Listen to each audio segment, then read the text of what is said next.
네, 한동훈 전 국민의힘 대표가 공개 활동을 재개했는데요. 자, 대표적인 원외 친한계 인사로 분류되는 분이죠. 박상수 국민의힘 인천 서구갑 당협위원장 연결해서 관련 이야기 나눠보겠습니다.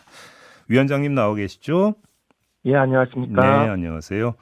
한동훈 전 대표가 제2연평해전을 다룬 연극이 공연 중인 소극장을 찾았던데요. 자, 첫 번째 주제가 안보입니다. 왜 여기에 초점을 맞췄을까요? 이 제2연평해전 한상국 상사의 부인이고 유가족이신 김한나 씨가 예. 지난 전당대회 때 한동훈 대표 후원회장을 하셨어요. 아, 그리고 예, 그 군 인사법이라고 해서 우리가 이제 이렇게 전사하거나 이제 순직하신 분들이 계급이 추서가 되잖아요. 네. 한 계급, 두 계급 정도. 예. 근데 연금은 그만큼 올라가질 않았던 거예요. 돌아가실 때 계급으로 연금이 나갔던 건데 어, 그걸 이제 추서된 계급의 연금으로 나갈 수 있도록 하는 그 개정안을 이제 한동훈 대표 계열이라고 볼 수 있는 유용원 의원과 그다음에 그 해가지고 이제 발의를 해서 그 법안이 한동훈 대표 시절에 통과가 돼요. 그러면서 또 한동훈 대표가 신경을 써가지고 당시 그 개정안이 바로 이 제2연평해전의 전사자들에게도 적용되도록 소급 적용되도록 법안을 또 이렇게 좀 고쳤거든요. 그래서 그 고친 내용으로 이렇게 통과가 됩니다. 그래서 김한나 씨가 뭐 그러한 고마움도 있고 그러다 보니까 이런 연극이 있는데 좀 보러 와달라고 한동훈 아, 대표에게도 얘기를 하고 예. 또 저를 통해서 우리 언더73 쪽에도 얘기를 해서 저희 언더73 쪽은 3.1절 날 갔다 오고 대표님은 또 3월 2일 날 갔다 오시고 이렇게 다녀오신 겁니다. 또 이런 해석도 나오던데요. 지금 최근에 극우 진영에서 한동훈 전 대표를 두고 뭐 이른바 친중 좌파다 이런 주장이 나오니까 이걸 불식시키려고 일단 첫 행보를 이렇게 한 게 아니냐 이런 해석도 있던데 이건 맞습니까? 어떻습니까?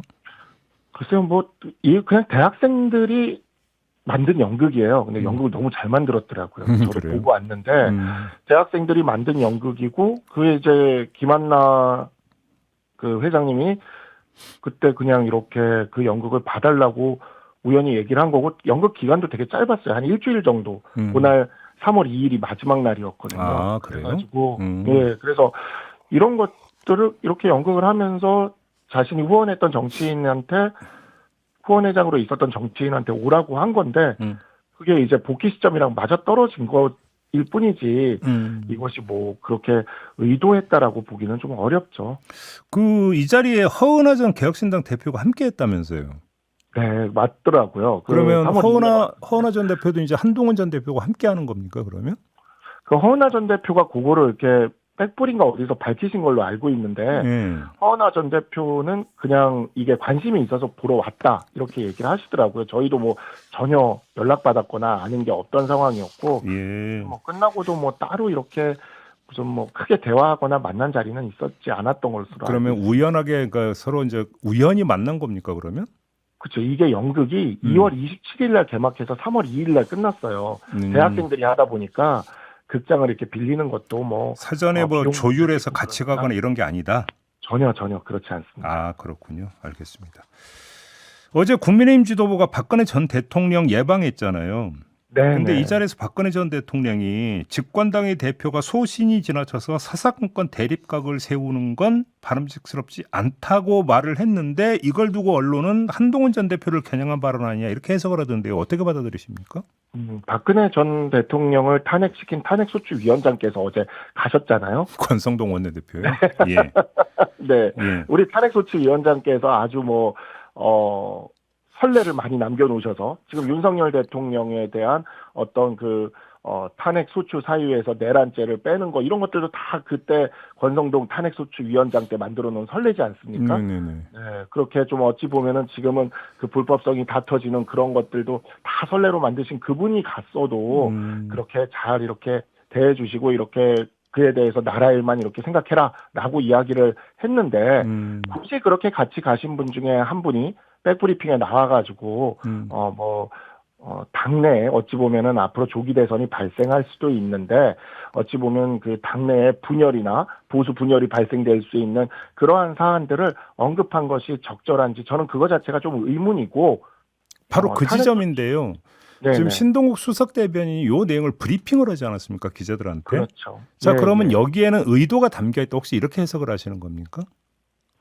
그럼 뭐 굳이 많은 말들이 있을 텐데 그 말을 와서 옮겼잖아요. 예, 그러니까 박근혜 예. 대통령이 그것을 옮기는 것에 대해서 찬성하셨을지도 그것도 저도 의문이에요. 왜냐하면 어. 박근혜 대통령은 자신을 무리하게 탄핵 소추시킨 탄핵 소추 위원장을 만나서 네. 아이 뭐 그런 생각하지 말고 나라 걱정이나 하라고 먼저 이렇게 말씀하셨다 하지 않습니까? 예. 네, 그렇게 통합의 메시지를 내신 분인데 예. 굳이 이 보수를 그 대선을 앞두고 보수 분열의 워딩을 그렇게 옮길 필요가 예. 뭐가 있겠냐는 거죠. 그러니까 예. 그것이 박근혜 대통령의 그 탄핵 수출 위원장을 따뜻하게 품어준 박근혜 대통령의 정신에 맞지 않다고 생각을 합니다. 근데 그냥 표현을 이렇게 하겠습니다. 이른바 한동훈 전 대표의 경쟁자들이 그렇게 밝혔다면 이해를 하겠는데 네네. 지금 국민의힘 지도부는 한동훈 전 대표의 경쟁자는 아니잖아요.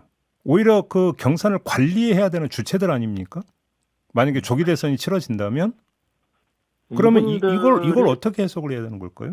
이분들이 다 그런 건 아니지만 사실 권성동 원내대표 시절에 의원총회에서 한동훈 대표가 굉장히 수모를 당하면서 쫓겨난 거지 않습니까? 예. 뭐 지금이야 이제 사실상 경선 관리를 잘 해주기를 바라고는 있지만 이분들은 과연 윤석열 대통령의 탄핵이 인용되고 나면 플랜 B도 생각 안 한다는 분들인데 예. 그에 대한 책임질 각오는 있는지 모르겠어요. 없을 것 같아요. 제가 생각하기에는. 그런데도 그냥 뭐 당이 지금 상황이 좋지도 않고 그래도 중립적으로 하려고 노력하는 부분이 있는 것 같아서 경선 관리라도 잘해줬으면 하는 바람은 있지만 이러한 부분들이 그렇게 적절하다고 생각되지는 않네요. 알겠습니다.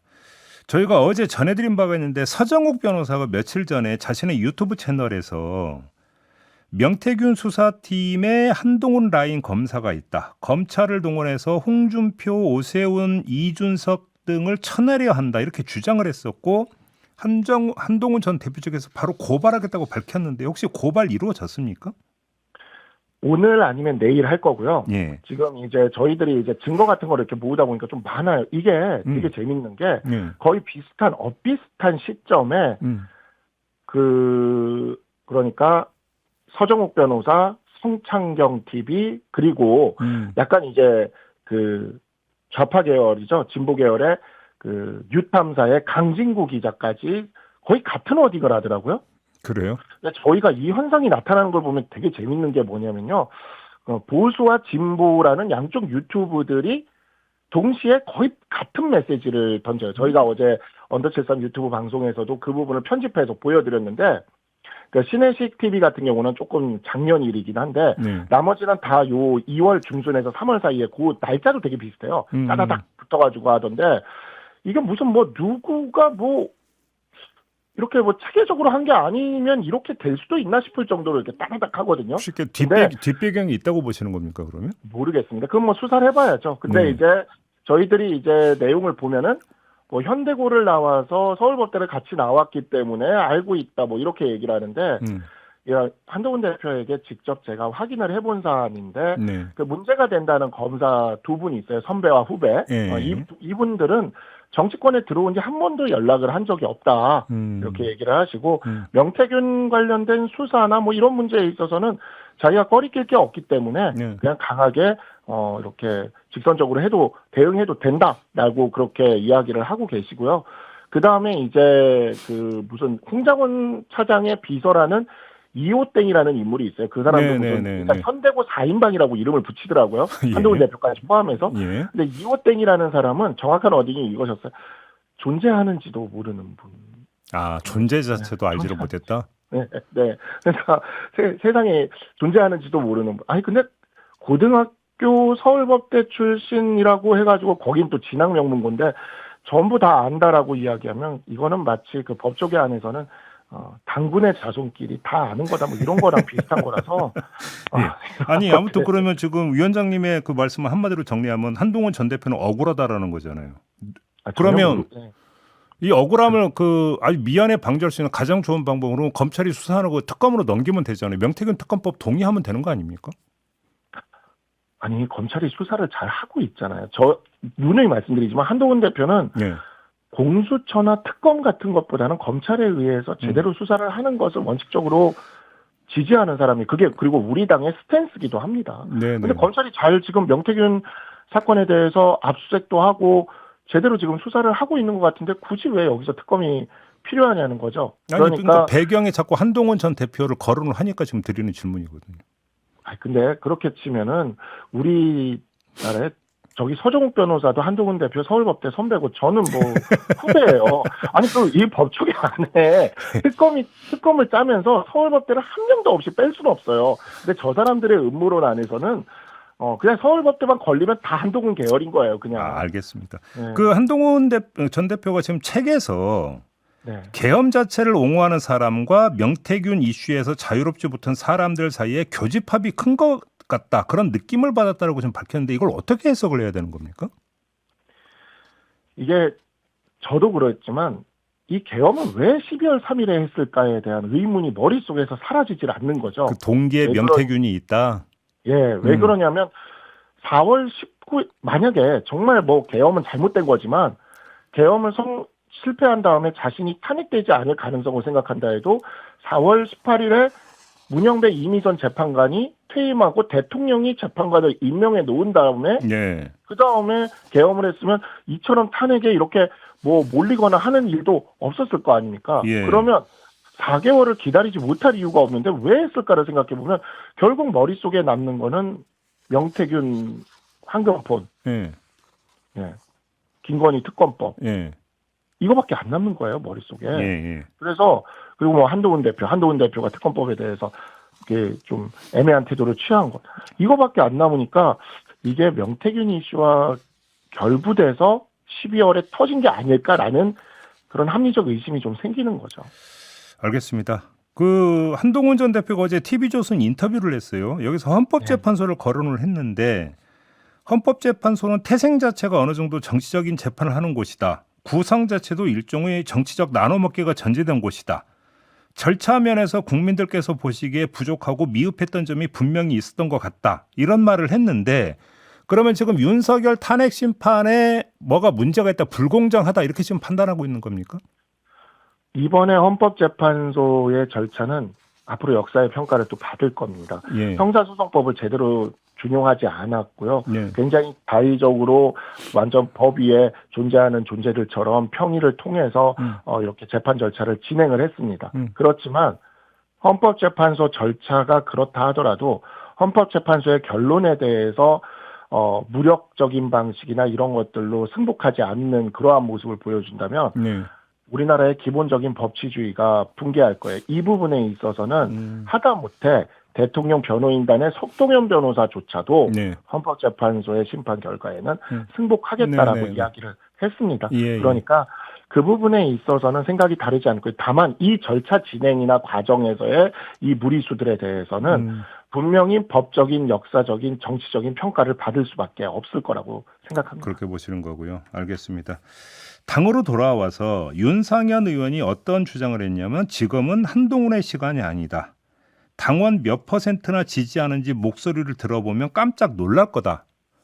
이렇게 평가절하했는데 어떤 말씀 주시겠습니까?